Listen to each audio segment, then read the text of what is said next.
بسم الله الرحمن الرحیم. و پرستش قبرهای پیغمبران شروع کردن و رسول الله صلی الله علیه و آله گفت که لعن الله الیهود و النصارى، الله لعنت کرده یهود و نصارا را که اتخذوا قبور انبیائهم مساجد، کنا قبرهای پیغمبرای خود سجدگاه ساختن، یعنی به پیغمبر و به قبرشون، به اولیاء و به صالحین به قبرهایشان می رفتن و به اونا عبادات انجام می دادن. اعوذ بالله من الشیطان الرجیم. بسم الله الرحمن الرحیم. و قال الله، و فرمود الله متعال، یعنی امر کرده الله متعال، لا تتخذوا، این نهی الله هست که لا تتخذوا مگیرید، الهین اثنین، دو معبود نگیرید، انما یقینا که هو، او خالقی که خلق کننده آسمان ها و زمین است و دلایل نعمت های خود بر شما بیان کرد، هو اله، اوست معبود واحد یگانه. فایای، پس الله متعال میگه خاص از من، فرحبون، پس بترسید. پس رهبت و ترس از خالق متعال یک بخش از عبادات قلبی است. وله، و خاص بر الله هست. آل توحید حاکمیت الله بیان میکنه در آیت قبلی. اول وقال الله لا تتخذوا الهین اثنین، اینجا رد شرک در ذات است. و انما هو اله واحد، ای اثبات توحید الوهیت است که انسان مسلمان باید به یک خالق عبادت بکنه. و در فایای فرحبون، اینجا توحید عبادت قلبی که رهبت است. وله ما فی السماوات والارض، در اینجا بیان توحید حاکمیت و رد شرک در تصرف است. وله، و خاص بر الله است، ما آنچه که در فی السماوات در آسمان هاست، والارض، و حاکمیت آنچه که در زمین است. وله الدین واصبا، و خاص بر ازو هست امو دین لازم و واجب. افغیر الله تتقون، آیا شما بغیر از الله، یعنی از غیر الله می ترسید؟ و ما بکم من نعمت، و الله متعال آل نعمت های خود بیان میکنم، میگه آنچه که از نعمت بر شما میایه فمن الله، از جانب الله هست. ثم سپس اذا مسکم الضر، وقتی بر شما برسه کدام تکلیف، فالیه تجأرون، پس بسوی الله چی میکنین؟ فریاد میکنین. ثم اذا کشف الضر، باز وقتی که دور کند از شما، کشف کند، از بین ببرد، دور کند از شما الضر، امو تکلیف و امو ضرر عنکم از شما، اذا فریق منکم، باز در وقت فریق منکم، یک گروهی از شما که اونا حقیقتا به خالق متعال تسلیم نیستن، فقط در وقت سختی ها به خالق مراجعه میکنن و بعد از سختی ها دوباره باز چی میشن؟ به ربهم یشرکون، به رب خود، به خالق خود اینجا شریک مقرر میکنن. لیکفروا، تا کافر شوند، بما آتیناهم، با آنچه که برشان دادیم.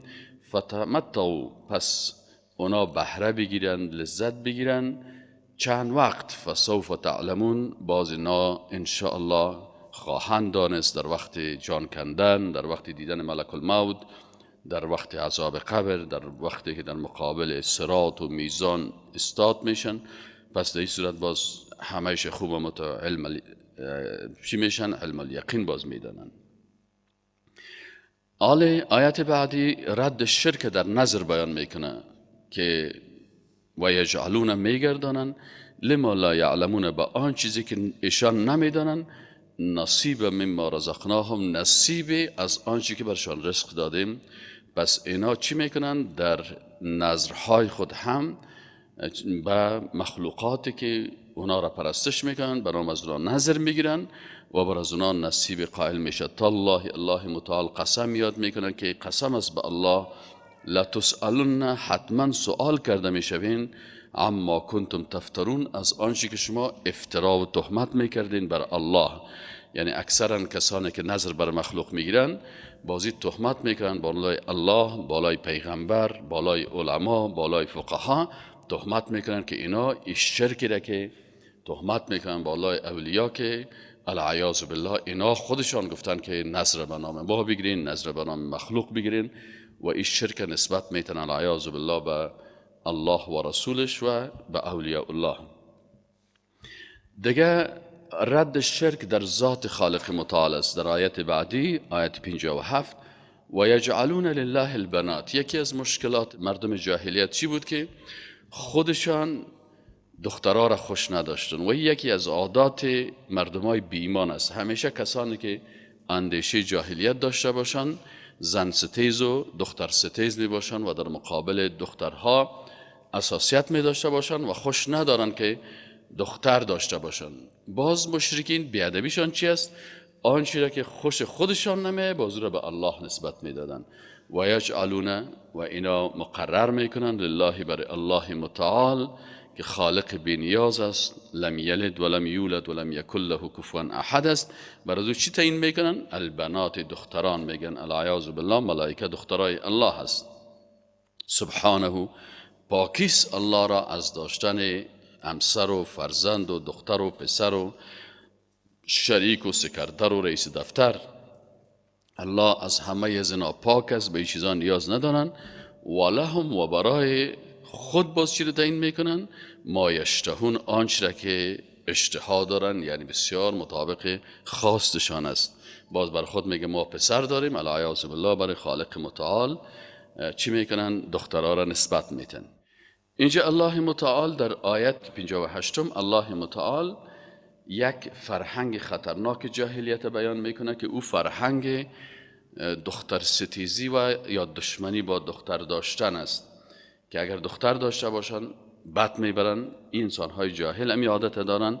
به این خاطر وقتی که آیات نازل شد اصحاب رسول الله صلی الله علیه و سلم دخترکای خود در آغوش خود میگرفتن و حتی به بیرون و به مارکت میبرامدن تا ثابت کنن که ما دخترها را خوش داریم، با اینا محبت داریم و پیدا شدن دختر و یا دختر داشتن یک نعمت است نه یک عیب. این عادت جاهلیت چه قسم بود؟ و اذا و هنگامی که بشر بشارت داده میشد، خوشخبری داده میشد، احدهم برای یکی از اینان بالانثى، به ای که الله بر تو دختر داده، دختر یا فرزند مؤنث الله بر تو داده، باز انسان جاهلیت چی میکرد؟ به عوض که را بشارت خوشخبری بدانه ظل وجهه مسودا، باز میگشت روی ازو سیاه. چرا سیاه میگشت؟ وقتی که انسان بسیار غضبناک باشه باز چهرهش سیاه میگرده از غضب زیاد. و هو کظیم، در حالی که بسیار پر از غم می بود. کظم مثل چی واره؟ مثل که یک مشک بسیار بپندانی یا پندیده باشه، ایره میگه کظم، ای بسیار پندید، یعنی بسیار اعصابش خراب است، چهرهش سیاه میگشت و بسیار خطرناک قدم میرفت، مثل که پندیده باشه، مثل مشک واره. یتوارا من القوم، یتوارا خدا پنهان میکرد، من القوم از امون قوم خود، من سوء از زشتی ما بشر بهی، یعنی چون این بشارت برش بسیار زشت بود باز آل از بدی و یا از شرم داشتن دختر یا دختر پیدا شدن یک شرم و ننگ و عار میدانستن. باز به این خاطر از قوم خود به خاطر دختر داشتن و از شرم دختر داشتن چی میکرد؟ خدا مخفی میکرد. یتوارا پنهان مینمود خود را من القوم از قوم خود، من سوء از زشتی یا از شرم ما آنچه که بشر بهی بشارت داده شده بود با آن. ایمسکه، اتو تصور میکرد که چی کنه حاله؟ که آیا ایمسکه، آیا او را نگه بداره، حفظ بکنه، زنده نگه بداره، علا هون، بر توهین و ذلت. حالا میگه اگه دختر من نگاه بکنم این خود ذلت است، آیا ایر زنده نگه بدارم و من خوبم ذلیل باشم پیش مردم، ام یدسه فی التراب، یا که او را چی کنه؟ داخل بکنه یا بپوشد او را فی التراب، در خاک، یعنی او را بکشه و زنده در زیر خاک بکنه. الا ساء، الله متعال میگه بسیار زشت است، ما یحکمون، آنچه که اینا فیصله میکنن، پس حکم از اینا، قانون از اینا، رواج از اینا یک رواج جاهلیت، یک قانون غیر انسانی و زشت است، ضد اسلامی هست. بناهن این قاعده است که انسانهای جاهلیت از داشتن دختر ننگ میکنن و بر از بین بردن از او برنامه میسازن. و جاهلیت دو قسم است، یکی جاهلیت کلاسیک و قدیمی هست و یکی جاهلیت مدرن است. جاهلیت کلاسیک و قدیمی جاهلیت است که وسایلش به شکل کلاسیک است، اندیشه عین اندیشه هست، چون خود جاهلیت یک اندیشه احمقانه یا یک فرهنگ کفری هست، اما وسایل از این تغییر میکنه. جاهلیت کلاسیک وسایلش قدیمی و کلاسیک است، بیل بود، کلنگ بود، خاک بود، زمین بود، ایره میکندن و تفلک خود او داخل میکردن، هدفش اما قتل بود. در جاهلیت مدرن بیل و کلنگ و چیز تبدیل شده به چی؟ به پچکاری، به شعاع، به وسایل تکنولوژی. عین هدف دختر خوش ندارن، وقتی که خبر شوند برشان دختر خانمش داره، او را توسط پچکاری، توسط عملیات، توسط آپریشن و توسط کارهایی که وسایل تکنولوژی لکن به اندیشه جاهلیت و امو هدف جاهلانه را بر زنا پیش میبره که عین گپ است. بناهن اگر انسان در عصر قدیم به شکل کلاسیک دخترها را زیر خاک میکرد و در عصر امروزی توسط آپریشن و عملیات و پچکاری و شعاع لایزر و گپا او تفلک از بین میبره، اردوشان انسانهای جاهل هستن پیش الله متعال و ایمان و عقیده درست ندارن. للذین، برای کسانی که این قسمی اندیشه دارن، چرا این کار میکنن؟ اگر ایمان میداشتن به تقاضا و قدر الهی تسلیم می بودن و آنچه که الله برش داده بود به او راضی می بود، خوشحال می بود. اما چون به آخرت ایمان ندارن، وقتی انسان ایمان به آخرت نداشت، حتما اندیشه های جاهلیت در مغزش جای می گیره. الله متعال میگه للذین لا یؤمنون بالآخره، برای کسانی که ایمان به آخرت ندارن، مثل السوء، مثال بسیار زشت است. اینمی مثال های زشت که است، ای از انسان هایی است که اعمال زشت دارن و قانون از اینا هم اما قانون غیر انسانی، قانون دختر ستیزی، قانون زن ستیزی، قانون ضد حقوق انسان و حقوق بشر است. ولله المثل الاعلی، و برای الله که است مثال بسیار عالی هست که قانون شریعت را که الله تعیین میکنه قانون بسیار عالی هست. در اونجا حق انسان، حق زن، حق دختر، حق طفل، حق حیوانات، حق نباتات، تمام حقوق در اون مد نظر گرفته شده و بر هر کسی حق بسیار خوبی داده میشه. و هو العزیز الحکیم، الله متعال در حالی که غالب است با حکمت هم است، به این اساس حکمت و غلبه خود شریعت را برای بشریت میفرسته که دو منفعت بشریت باشه. ولو یؤاخذ الله الناس، و اگر مؤاخذه بکند الله مردم را به ظلمهم، به خاطر این ظلمی که اینا میکند، ما ترک علیها من دابه، باز بالای ازی هیچ جنبنده را نمیگذاشت. پس یکی از قضا و قدر الهی چی است؟ فرصت دادن است به تمام انسان ها. برای نیکبخت و بدبخت فرصت میده، ولو که انسان ظالم هم باشه فرصتی برای او داده میشه که باز در آینده نگویه که بر من اگر وقت داده میشد من انسان خوب میشدم. پس الله متعال برای چی میده؟ فرصتی را میده که اینا در امتحان خود قرار میده. لکن الله متعال یؤخرهم، اینا را تأخیر میکنه، مهلت میده، الى اجل مسمى، الى اجل تا وقت مسمى، مقرر و معین، مقدر شده در تقدیر. فاذا جاء اجلهم، پس وقتی که بیا وقت از اینا، اجل از اینا بیایه، لا یستأخرون، باز بر از اینا فرصت داده نمیشه، لا یستأخرون، تأخیر نمیشون، ساعتا، ولو که یک ساعت و یک لحظه هم باشه، ولا یستقدمون، و از امو اجل انسان که از حتی تقدیم هم نمیشه یک لحظه. یک موضوعی است که مربوط به قضا و قدر میشه. مرگ به اساس از این است که فلان نفر فلان کار اگر نمیکرد نمیمرد، بلکه مرگ هر کسی با اونم وقت مشخصش است که تقدیم و تأخیر نمیشه. ای که اسبابش تغییر میکنه، فلان نفر موتر زد، فلان نفر در انفجار، فلان نفر در بام، فلان نفر در مریضی، فلان نفر در سرطان. مرگ هر کسی مشخص و معین هست. از این خاطر انسان نباید در مسائل قضا و قدر الهی عقیده خود خراب بکنن. حال چرا مشرکین مورد لعنت قرار گرفتن؟ اینا میگفتن که ما پیروان ابراهیم و اسماعیل هستیم. الله متعال چرا اینا را مشرک و کافر و بیدین خوانده؟ جوابش چی است که اینا بیادبی کردن به الله. چی بیادبی کردن؟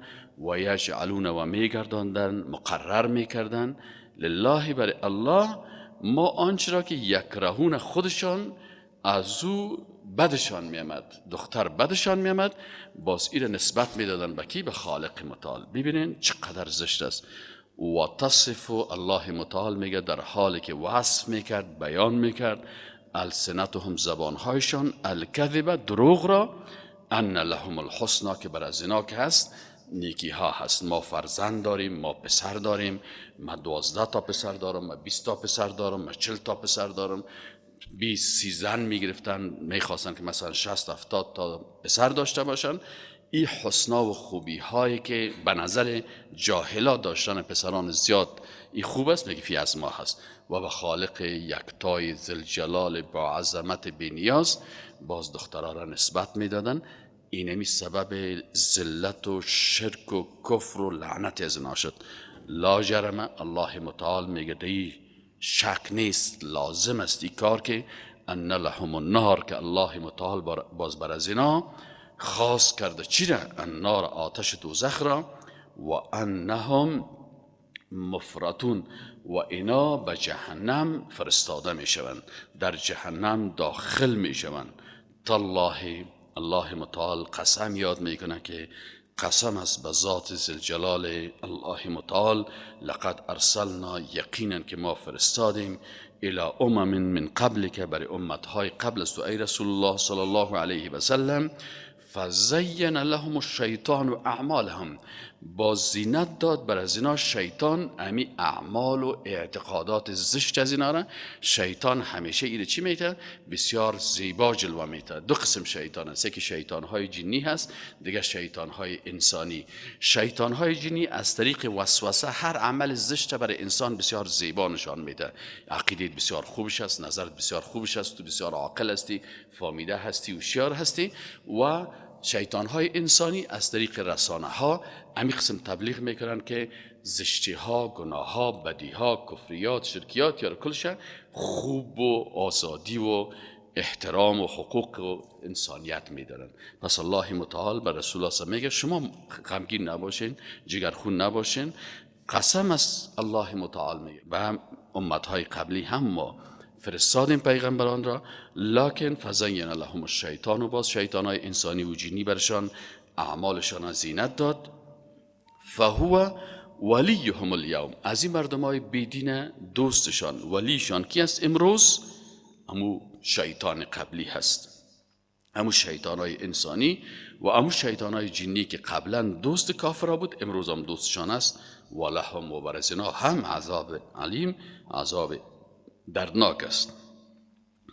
و ما انزلنا علیک الکتاب، الله متعال باز بر رسول الله صلی میگه که و ما انزلنا علیک، و ما نفرستادیم علیک بر تو، الکتاب قرآن اسم شان را، الا مگر ای که لتبین لهم، تا بیان بکنی برشان، الذی، آن چیزی را که اختلافو فیه، اختلاف کردن در آن. پس حل اختلافات توسط چی میشه؟ توسط سخنهای رسول الله صلی الله علیه و سلم میشه. بعضی جای است مردم میگه بیایم که اختلاف از بین ببریم. الله میگه که ما پیغمبر فرستادیم که سخنهای ازی، احادیث ازی، رسول الله هم چه قسم قرآن تشریح کرده، اونمو احادیث رسول الله هم خلافات در بین شما از بین میبرن. مثلا شما در یک موضوع مثلا اعتقادی یا در یک موضوع اخلاقی یا در موضوع اقتصادی یا سیاسی در بین دو نفر اختلاف شد یا چند نفر اختلاف شد، اگر به قرآن و سنت مراجعه بکنین، الله متعال میگه ای پیغمبر هدف فرستادن تو امی است که امی اختلافات از بین ببری. حال بعضی کسا میگه نه ولی این سنت تطبیق نمیکنیم، این حدیث نمیگیریم، او حدیث تطبیق نمیکنیم، باز بیاین که اختلافات از بین ببرید. الله متعال ببینید در قرآن چی میگه، و ما انزلنا و ما نفرستادیم علیک بالای تو ای رسول الله صلی الله علیه و سلم الکتاب قرآن عظیم شان را الا لتبین لهم، مگر ای که تو بیان بکنی را با احادیث قولی، احادیث فعلی، احادیث تقریری. الذی چی رو برشان بیان بکنی؟ الذی اختلافوا فیه، در آن چیزی که اونا اختلاف کردن. پس حل اختلافات توسط بیان رسول الله صلی الله علیه و سلم که قرآن تشریح کرده میشه. و همچنان اینمی قرآن و سنت چی است؟ هدایت است و رحمت است لقوم یؤمنون، برای قومی که اونا، برای مردمانی که ایمان دارن. الله متعال از آیت 65 الی 69 اقسام نعمت ها را بیان میکنه، میگه والله انزل من السماء، الله نازل کرده. شما ببینید چقدر الله نعمت ها را بر شما نازل کرده. یکی از نعمت های الله آب است. والله انزل من السماء، از آسمان نازل کرده ما ان آب را، فاحیا به الارض، باز زنده میکند الله متعال توسط اینمی آب الارض، زمین را، بعد موتها، بعد از مرگش. شما زمین ببینین که اما تو خشک شده و باز توته شده، اما قسمت ها برین که زمین ها کاب نرسن، اما تو پاره میشه. لکن الله متعال بعد از مردن زمین زنده میکنه. این فی ذلک، الله متعال میگه یقین داشته باشین که در اینمی نازل کردن آب چی است؟ لآیتا، یک دلیل قویه به وحدانیت الله، به قدرت الله، به عظمت الله هست. لقوم یسمعون، برو قومی که حق میشنون، قرآن میشنون، سنت میشنون، برای از اینا یک دلیل و نشانی بسیار خوب است. الله متعال میگه تنها آب نعمت من نیست که برای شما دادیم، شما در حیوانات ببینید. و این لکم، و یقینا برای شما هست، فی الانعام، در چارپایان، در حیوانات، لعبره، پند بسیار بزرگ که در شکم هر حیوان یک فابریکه کلان خونسازی، فابریکه شیرسازی. شما سعی کنین نسقیکم، الله متعال میگه شما سعی کنین از متخصصین زراعت پرسان بکنین، از متخصصین وترنری پرسان بکنین. الله متعال میگه نسقیکم، ما سیراب میکنیم شما را، می نوشانیم شما را، مما فی بطونه، از آنچه که در بطن امی حیوانات است، من بین فرث و دم. ببینید شما که در بین جایی که اونجا سرگین است و جای دیگه که مجرای خون است، در بین امی مجرای سرگین و خون مجرای دیگه قرار دادیم که اونجا چی می باشه؟ لبنن خالصا، شیر خالص پاک که نه متأثر به گندگی سرگین است و نه هم متأثر به زشتی و رنگ خراب خون است یا گندگی و میکروب های خون. ببینید یک شیر پاک و صاف، که شیر پاک و صافه که حتی دکترها میگه برای طفلتان از شیر قطیگی و شیر خشک کرده بهترین، پاکترین و خوبترین شیر برای طفل چی است؟ اما شیری که مثلا در پستان مادر می باشه و بهترین شیری که بر غذای ما و شما هست امی شیر اصلی حیوانات است. الله متعال میگه امیر از کجا؟ در بین دو مجرای میکروبی و خطرناک بویناک، مجرای سومی که در بین از قرار داره، لبنان شیر خالص است، سائغا که بسیار مزدار است، للشاربین برای کسایی که می نوشن و نوش جان میکنن. و من ثمرات النخیل، دیگه تنها امین نعمت های الله است. الله متعال میگه شما اگر نعمت های مرا حساب کنین، حساب گرفتن نمیتونین. پس ببینید نعمت دیگی الله در چی هست. نعمت دیگی الله و من ثمرات النخیل، از میوه های خرما و الاعناب و انگور، تتخذون منه، که شما باز میگیرین از او، سکرن و رزقا حسنا. اینال شما این آیت قبل از نزول تحریم خمر، چون سوره مکی هست، هنوز حکم حرمت شراب نازل نشده بود. الله متعال میگه که باز شما از امی نعمت ها گاهی ناسپاسی میکنین، از این سکر میگیرین. سکر یعنی چی مانا؟ یعنی نوشابه های مسکر یا نوشابه هایی که نشاور است او را میسازین و یا هم رزقا حسنا یا هم از این رزق نیک میگیرین، شکران نعمت میکنین. ان فی ذلک یقینا در خلقت این میوجات هم چی است؟ لآیتا دلیل بسیار قوی هست به قدرت، عظمت، ربوبیت، الوهیت و وحدانیت خالق متعال. برای کی هست؟ لقوم یعقلون، برای کسانی که از عقل خود استفاده میکنن و معقولانه زندگی میکنن. دیگر از نعمتهای الله میگه شما سعی کنین یک مخلوق بسیار کوچک خرده که به نظر شما نمیه، این زنبور عسل است و الله متعال میگه ما به قدرت خود و اوحا ربک، یعنی الهام کرد یا حکم کرد یا اینمی قسم در فطرت زنبور عسل رب تو انداخت. چرا؟ اوحا ربک، الهام کرد، حکم کرد رب تو الى النحل، به نحل زنبور عسل، ان اتخذی، این که بگیر، من الجبال بیوتن، از کوها خانه ها، شما برین در کوها خانه های بسازین، و من الشجر، و یا خانه هایتان در درختها بسازین، و مما یعرشون، و یا هم خانه هایتان در سقفها بسازین. زنبور عسل 3 جای خانه میسازه، در کوها، در درختها و در سقفها. ثم سپس کلی بخورید من کل الثمرات، از هر میوه.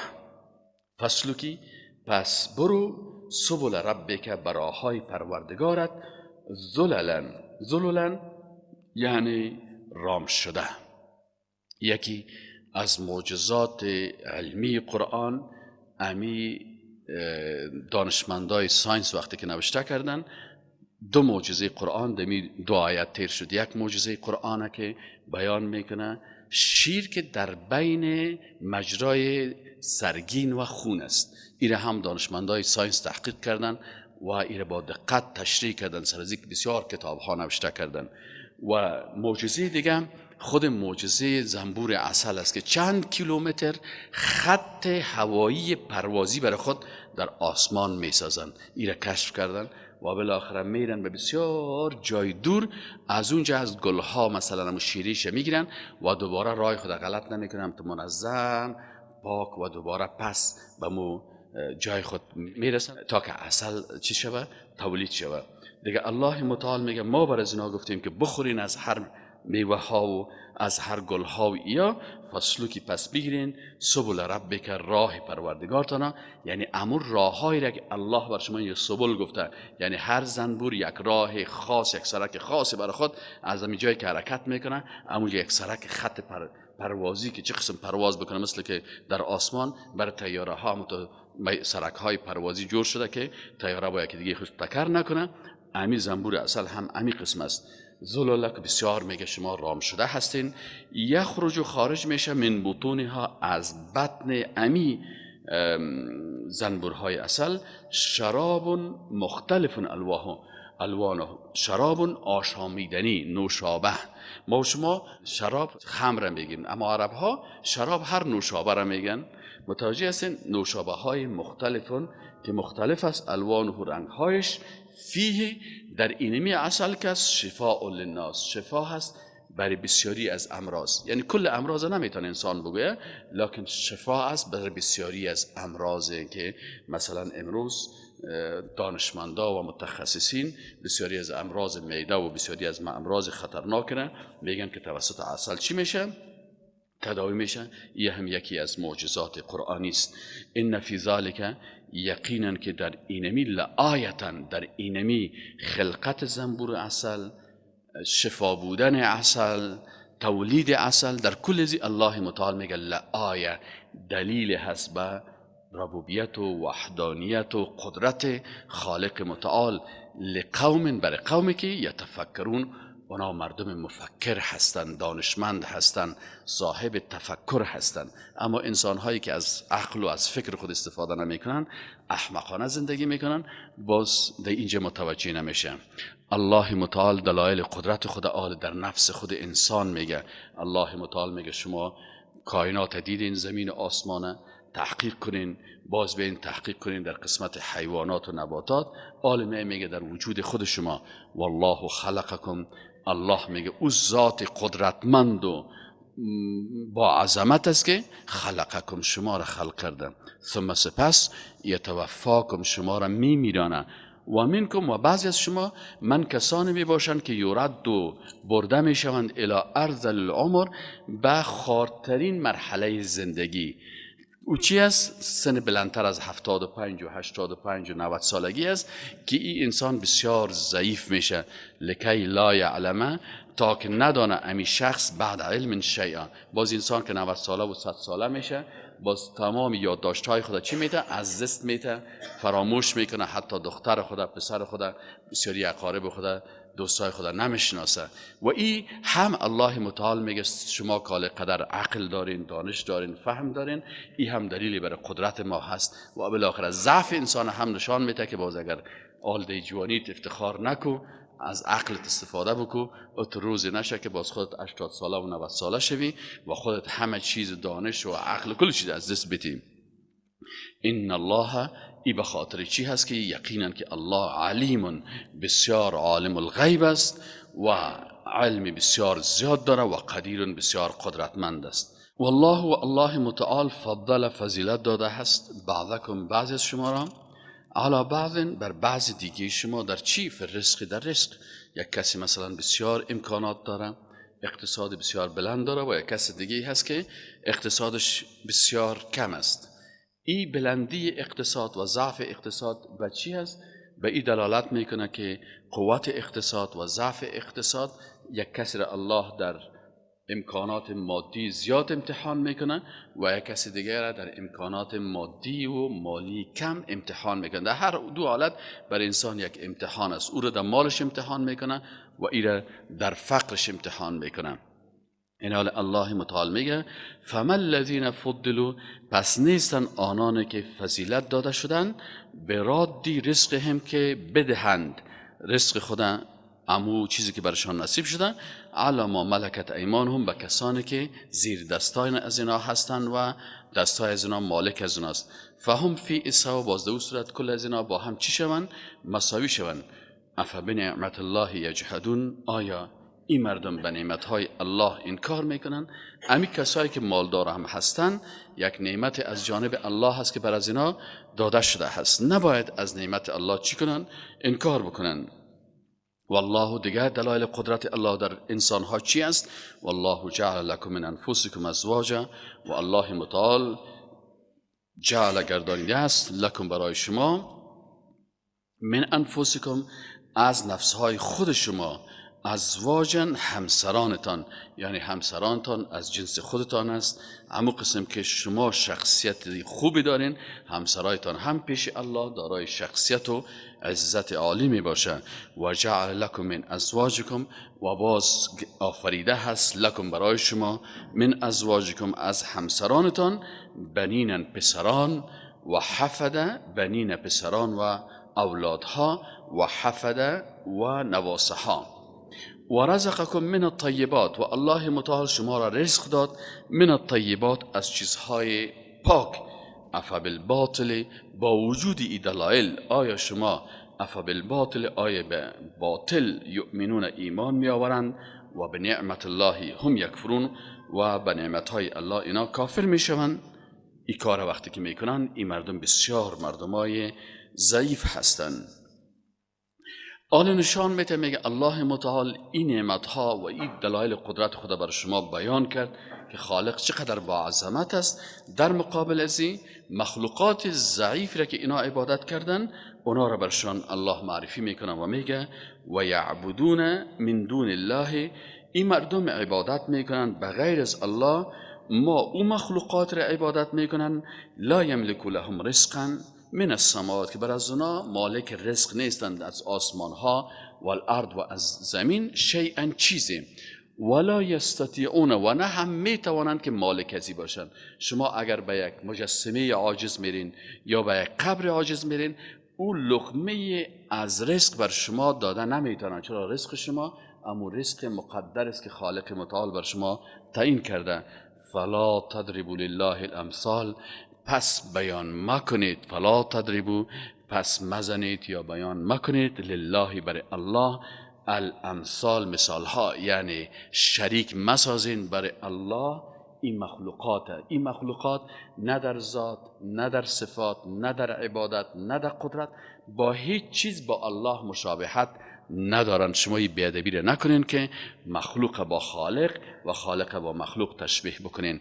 این الله، یقین داشته باشین که الله یعلم، میدانه، و انتم لا تعلمون، و شما نمیدانید. الله متعال یک مثال را بیان میکنه، میگه ضرب الله مثلا، میگه الله بر شما مثلا بیان میکنه. ضرب الله بیان میکند الله متعال مثلا یک مثال را، عبد مملوکن، یک غلام است که خودش مملوک است، در اختیار کس دیگه، مالکش کس دیگه است. این مملوک است یعنی خودش توانایی خود نداره، لا یقدر علی شیء، هیچ قدرتی به چیزی نداره. و من رزقناه منا رزقا، و دیگر کسی است که یک کسی غلام است، خودش زیر دست دیگر است، آزاد نیست، صلاحیت جان خود نداره. در مقابل شما ببینین و من و شخص آزاد دیگی که رزقناه، ما بر ازو رزق داده، منا از طرف خود، رزقا حسنا، رزق بسیار نیک و خوب. فهو ینفق، پس این شخص نفقه میکند، منه از آنچه که ما برش نفقه دادیم، سرن به شکل سری و پنهانی، و جهرن به شکل جهری و آشکار. هل یستویان، الله متعال میگه آیا این دو شخص با هم، یک غلام مملوکی که هیچ توانایی نداره با یک انسانی که بسیار همه امکانات داره و میتونه هر کاری خوبی را بکنه، آیا با هم مساوی هستن؟ طبعا شما میگین مساوی نیستن. پس شما وقتی که دو انسان قدرتمند و بی قدرت مساوی فکر نمی کنین، چطور باز شما یک مخلوق بی قدرتی که به شکل مجسمه هست، یا قبر است، یا نبات است، یا حیوان است، ایره به او خالق قدرتمند با عظمت مساوی قرار میتین؟ یعنی معقول، یعنی این دلیل عقلی قرآنی است برای انسان در وحدانیت الله و ای که الله با عظمت است. میگه شما دو انسانی که یکیش قدرتمند است دیگیش ناتوان، ایره هیچ وقت یک قسم فکر نمی کنین. پس چطور یک مخلوق بی قدرت با خالق قدرتمند باز شما مساوی قرار میتین؟ این بسیار میگه بسیار احمقانه است. الحمدلله میگه حمد و ثنا و صفت خاص برای الله هست، بل اکثرهم لا یعلمون، لکن اکثریت از اینا نمیدانن. الله متعال دیگه مثال بیان میکنه به خاطر که خوب این انسان ها را متوجه بسازه که خوب دقت بکنین. و ضرب الله مثلا، و همچنان بیان میکنن الله مثال دیگری که رجلین، دو شخص است، مثلا احدهما ابکم، یکی ازی گنگه هست، هیچ گپ زده نمیتونه، لا یقدر علی شیء، نمیتونه که کتابی بگویه، سخنی بگویه، کتابی روان بکنه، چیزی بکنه، گنگه هست این انسان. و هو کل علی مولاه، خود ازی بار دوش صاحب خود است، اما کسی که این پیشش است این خودش بار دوش خانواده خود است، هیچ چیز کردن نمیتونن. اینما یوجهه لا یأتی بخیر، اگر این گنگی که هیچ عقل و دانش و فهم ندارن هر طرف که روانش میکنه، اینما یوجهه، اگر در مکتب داخلش میکنه درس خواندن نمیتونه، در کار روانش میکنن کار یاد نمیگیره، هر طرفی که روان میکنه میگه هیچ کار کردن نمیتونه، لا یأتی بخیر، هیچ خیر آوردن نمیتونه. هل یستوی هو، آیا باز امی انسانی که نه درس خوانده میتونه، نه مکتب رفته میتونه، نه پانتون رفته میتونه، نه دکانداری کرده میتونه، نه کسب یاد میگیره، هیچ چیز نیست، فقط بار دوش خانوادهش است، آیا این میگه مساوی هست که هیچ خیری نمیره؟ این مساوی هست. هل یستوی هو، به همراه یک انسان دیگه که او بسیار هوشیار است، فامیده هست، دانشمند است، استاد است، متخصص است، مسلکی هست و دیگرها را امر میکنه به نیکی ها، به عدل، به انصاف، خودش خود جور است، حتی دیگرها را چی میکنه؟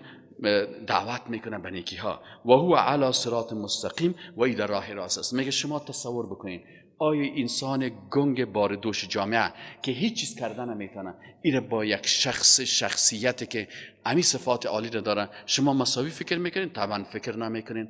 پس این معبود باطلی بت و یا این کسی که در قبر است که گنگ است، گپ زدن نمیتونه، کتاب فرستاده نمیتونه، چیزی کردن نمیتونه، این شما مساوی قرار میدین با او خالق با عظمتی که پیغمبر فرستاده، کتاب فرستاده، حکم فرستاده و همه چیز. وقتی شما دو انسان با هم وقتی مقایسه میکنین، یکیش با دیگهش مساوی نیست. پس باز چطور انسان ضعیفی که مثل یک مجسمه که با دست ساخته شده، باز این میخیزین مساوی قرار میتین با خالق یگانه هست. میبینین این دلایل بیان میکنه. پس وقتی که اگر یک کس بگه که والا همین بچه گنگی که هیچ چیز یاد نداره و بار دوش است با این عالم دانشمند مساوی هست، من دختر خودم به می بچه‌ای که خوب دانشمند است و فامیده هست و لیسانس داره و ماستری داره و دکترا داره، به این دختر خدا نمیتونم، دختر خدا با مو گنگ میتونم که گنگا هم از چشماش هم نمیبینه، لوده هم از دیوانه هم است، بینیش هم کشال است، سرش هم چیز است، در روی سرک دختر خدا برازو میتن. میگه میفهمی چقدر احمق انسان است. پس وقتی که شما این انسان احمق فکر میکنین، آل امیر مقایسه بکنین، او کسی که میخواد خالق با عظمتی که زمین آسمان کل زیر خلق کرده، این خالق میخواد مساوی میکنه با یک بت که او بت بسیاری وقتا اگر یک حیوان به سرش باول بکنه خدا نجات داده نمیتونه. در عصر جاهلیت میگه کسی بود یک دانه بت جور کرده بود در صحرا، هر وقت که باز خسته میشد میرفت پیش از بت خدا در بود صحرا، پیش ازی قرار میرفت عبادت میکرد و درد خدا و رنج خدا برش میگفت و گریه میکرد. دیگر روز میره که امیر روی بت از این شت پت است، اینجاش کلش چتل است. این میگه که اینجا این سرزی او کی انداخت، او طرف سیل میکنه، او طرف سیل میکنه که یک روبا میده و همین روبا و بعض حیوانات عادت دارن تا پای خدا بالا میگیرن که اگه دیوالک چیز رو پیدا کنن سر از او همون ادرار خدا میکنه. این دیدن که همین روبا آمده بوی میکنه که همین ادرار دمی روی بوت عزیز. بازو میگه واه ما چقدر لودی احمق بودم، عرب یبول الثعلبان علی رأسه. آیا این کسی که در روی ازی روبا باول میکنه این میتونه که رب من خالق من باشه؟ من چقدر احمق هستم. این میگه پیش از آمدن پیغمبر صلی الله علیه و آله به بت‌ها کافر شده بود و منتظر آمدن پیغمبر بود که برای پیام حق بدن. الله متعال این مثال ها را در اینجا در قرآن بیان میکنه که شما متوجه باشین معقولیت و فکر و اندیشه و دانشتانه مورد سوال قرار ندین تا مردم باز بگن شما چقدر احمق هستین که یک مخلوقی که از دست از او هیچ چیز نمیایه، شما احیانا خودت بر از او مجسمه ساختی، خودت بر از او قبر ساختی، باز میری با مو کسی که تو را میشویی زیر دست تو هست، دست خودم بالا کردن نمیتونه، پای خودم بالا کردن نمیتونه، باز تو میری بر از او رکوع میکنی، سجده میکنی، از او بر خود خیر میخوایی، یا بت را به دست خود از گل و چوب میسازی، باز میری پس بر از او خودت سجده میکنی. این منتها درجه حماقت است که الله متعال در قرآن او را بیان میکنه. ولله الله متعال بیان میکنه قدرت خدا که الله که است، ولله خاص برای الله هست غیب السماوات والارض، آنچه که غیب است در آسمان ها و زمین الله هست. وقتی که تو میگی یا الله، الله میفهمه چرا عالم الغیب است. اگر تو به یک مخلوق دیگه صدا میکنی یا بگوان یا بت یا فلان شخص یا فلان پیغمبر ای فلان ملائکه، او عالم غیب نیست که گپ تو را بشنوه. پس خود صدا کردن تو برای یک کسی که عالم غیب نیست، صفت علم غیب بر ازو دادن و نام ازو را گرفتم که یا فلان شخصی که تو غیب نمیفهمی گپ مربش است، این هم یک حماقت و یک بیفکری و جاهلیت است. الله متعال میگه بغیر از الله کسی دیگه را صدا نکنین. چرا؟ ولله و خاص برای الله هست غیب السماوات والارض، تمام امور غیبی که در آسمان ها و زمین است. و ما امر الساعتی و نیست مسئله قیامت الا کلمح البصر، پیش الله امی آمدن قیامت مثل یک چشم برهم زدن است. لمح البصر عرب ها چی را میگن؟ مثل که یک نفر تا چشم تا پت کنی که قیامت است. متوجه باشید که یک دفعه سرطان میایه. شما بسیاری وقتا شاید بسیار دوستای خوبی داشته باشین. یک جوان بود از امریکا آمده بود، گفتم تو چرا دیندار شدی؟ گفت والا قبلا من بسیار جاهل بودم، بیدین بودم، گمراه بودم، بسیار جنایت ها میکردم، در روی سرکا بدماشی میکردیم. گفت دیدم که یک رفیق کشته شد، که دیگه کشته شد، که دیگه کشته شد. ما هیچ تصور نمیکردیم با 5 6 تا رفیقای قوی و همو تو خوب بسیار بکسر و تکواندو باز از بین بریم. گفت 4 تا رفیق ما وقتی که مرد، ما دیدیم که اوه این زندگی انسان خود یک لحظه هست، یعنی یک دکه میشه اله فلانی چی شد؟ مرمی خورد. یا کس رو میبینید بسیار چاق و قوی است، چی شد؟ فلانی دست کت کار زدش جای به جای شد مرد. فلانی چی شد؟ فلانی در فلانی حادثه مرد. ما و شما بسیاری وقتا دوستای بسیار قوی خود، جوانای بسیار زیبا را میبینیم که به یک لحظه از بین میبره. الله متعال از این خاطر قیامت دو قسم است، یکی قیامت صغرا هست، یکی قیامت کبرا. قیامت صغرا من مات فقط قامت قیامته، همین انسان که مرد قیامت شروع شد دیگه. قیامت کبرا همین است که همین نظام شمسی از بین بره. الله متعال میگه و ما امر ساعت و نیست موضوع قیامت الا کلمح البصر، مثل یک حرکت دادن چشم، پلک زدن، او هو اقرب، و شاید از همی کده که چشم تبو بپوشانی از این کده هم نزدیکتر باشه براتون. این الله یقین داشته باش تو جوان مسلمان موحدی یکتا پرست هستی، صاحب اندیشه و عقل بسیار عالی هستی. این عقیده را داشته باش که الله علی کل شیء قدیر، الله بر هر چیز بسیار قدرتمند است.